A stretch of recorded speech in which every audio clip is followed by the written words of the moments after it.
Meet the tiniest snowman around, freshly printed and chilling on the snowy print bed. Let's preview the model in Bambu Studio. Printing took about 8 hours because many layers with multiple colors had to be printed. Color changes take a lot of time.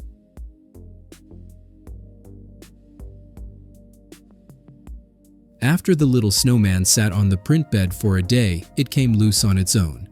That's the prime tower. And here's the little snowman.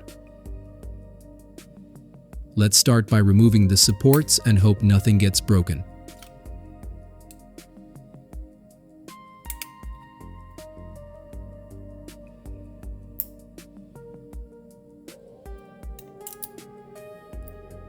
That's what you want to see.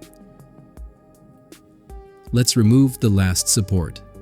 Please subscribe if you like it. Thanks. There is some stringing, but considering the thin components, it is not much.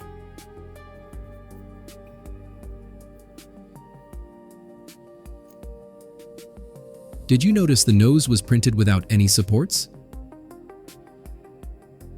The link for making this snowman yourself is in the description. You might also want to check out my 3D design channel. See you there.